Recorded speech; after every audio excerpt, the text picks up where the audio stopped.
जय श्री कृष्णा। वेदों का सार उपनिषद और उपनिषदों का सार गीता है। गीता हिंदुओं का सर्वमान्य धर्म ग्रंथ है।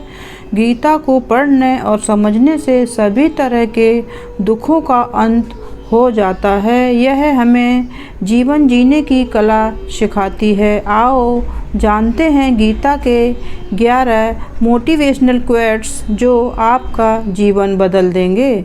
नंबर 1, क्रोध का त्याग कर दें। क्रोध से मनुष्य की मति मारी जाती है, यानी मूढ़ हो जाती है, जिससे स्मृति भ्रमित हो जाती है। स्मृति भ्रम हो जाने से मनुष्य की बुद्धि नष्ट हो जाती है और बुद्धि का नाश हो जाने पर मनुष्य खुद अपना ही नाश कर बैठता है। नंबर 2, मृत्यु से भी बढ़कर है मृत्यु का भय। ना कोई मरता है, ना ही कोई मारता है, सभी निमित्त मात्र हैं। सभी प्राणी जन्म से पहले बिना शरीर के थे, मरने के उपरांत वे बिना शरीर वाले हो जाएंगे। यह तो बीच में ही शरीर वाले देखे जाते हैं, फिर इनका शोक क्यों करते हो भाई? कोई भी अमर जड़ी खाकर पैदा नहीं हुआ है। कोई जल्दी मरेगा तो कोई देर से। मृत्यु का भय मत पालो। मरना तो सभी को एक न एक दिन है। जो बना है वह फना है। नंबर 3, आत्मा अजर अमर है। आत्मा को ना शस्त्र काट सकते हैं, न आग उसे जला सकती है, न पानी उसे भिगो सकता है, न हवा उसे सुखा सकती है। जो लोग यह मानते हैं कि मरता सिर्फ शरीर है, आत्मा नहीं, मेरे अपने जो मर गए असल में वे मरे नहीं हैं, उन्होंने तो देह छोड़ी है, वे कहीं और जन्म लेंगे। ऐसे लोग ही सच्चा मार्ग ढूंढ लेते हैं। नंबर 4, कोई हमारा अपना नहीं है। गीता में श्री कृष्ण अर्जुन से कहते हैं कि हे अर्जुन, तेरे और मेरे कितने ही जन्म हो चुके हैं। आज जिसे तू अपना समझ रहा है वे पूर्व जन्म में तेरे नहीं थे। मेरे और तेरे बहुत से जन्म हो चुके हैं। मैं उन सभी जन्मों के बारे में जानता हूँ, लेकिन तू नहीं जानता। नंबर 5, कर्मवान बनो, आस्थावान नहीं। कर्म पर ही तुम्हारा अधिकार है, लेकिन कर्म के फलों में कभी नहीं। इसलिए कर्म को फल के लिए मत करो और ना ही काम करने में तुम्हारी आसक्ति हो। जिसका मन अपने वश में है, जो जितेंद्रिय एवं विशुद्ध अंतःकरण वाला है और संपूर्ण प्राणियों का आत्मरूप परमात्मा ही जिसका आत्मा है, ऐसा कर्मयोगी कर्म करता हुआ भी लिप्त नहीं होता। कर्मों में कुशलता को ही योग कहते हैं। नंबर 6, नरक का द्वार।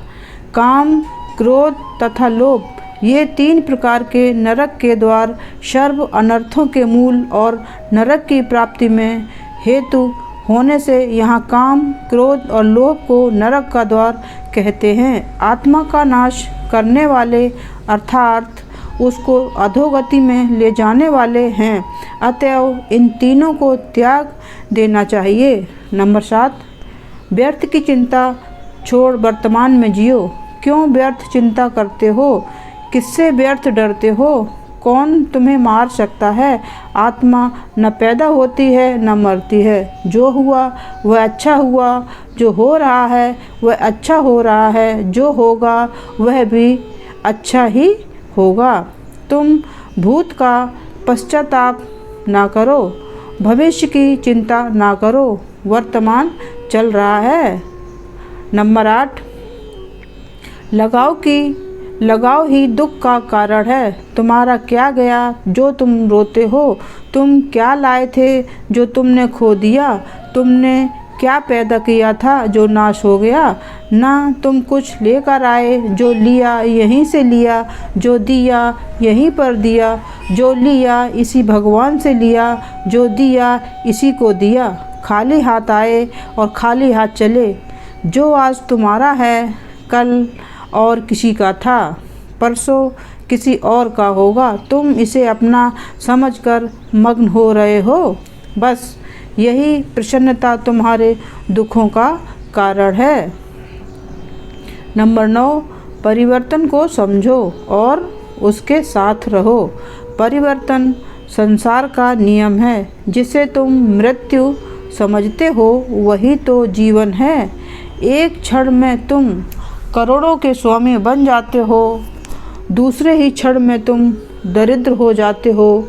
मेरा तेरा छोटा बड़ा अपना पराया मन से मिटा दो, फिर सब तुम्हारा है, तुम सबके हो। ना यह शरीर तुम्हारा है, ना तुम शरीर के हो। यह अग्नि जल वायु पृथ्वी आकाश से बना है और इसी में मिल जाएगा, परंतु आत्मा स्थिर है। फिर तुम क्या हो? नंबर 10, धर्म की शरण में रहो। यदि तुम खुद कुछ नहीं कर सकते हो तो श्री कृष्ण कहते हैं कि तुम अपने आप को भगवान को अर्पित करो। यही सबसे उत्तम सहारा है। जो इसके सहारे को जानता है वह भय चिंता व शोक से सर्वदा मुक्त है। जो कुछ भी तू करता है उसे भगवान को अर्पण करता चल। ऐसा करने से सदा जीवन मुक्त का आनंद अनुभव करेगा। सारे धर्मों का त्याग कर मेरी शरण में हो जाओ। सर्व धर्मान परित्यज्य मामेकं शरणं व्रज। नंबर 11, विश्वास। मनुष्य अपने विश्वास से निर्मित होता है। जैसा वह विश्वास करता है वैसा वह बन जाता है। सदैव संदेह करने वाले व्यक्ति के लिए प्रसन्नता न इस लोक में है और न ही परलोक में। जो कोई भी व्यक्ति जिस किसी भी देवता की पूजा विश्वास के साथ करने की इच्छा रखता है, मैं उस व्यक्ति का विश्वास उसी देवता में दृढ़ कर देता हूँ। तो मित्रों, श्री कृष्ण द्वारा श्रीमद् भागवत गीता के उपदेश जो हम सभी के लिए जानना बहुत ज़रूरी है, इसी छोटे प्रयास के माध्यम से मैंने छोटी सी कोशिश की है आप तक पहुंचाने की। अगर मेरा ये प्रयास आपके किसी काम आ सके तो इसी तरह की और वीडियो देखने के लिए हमारे चैनल को लाइक शेयर सब्सक्राइब ज़रूर करें। आपका बहुत बहुत धन्यवाद। नमस्कार।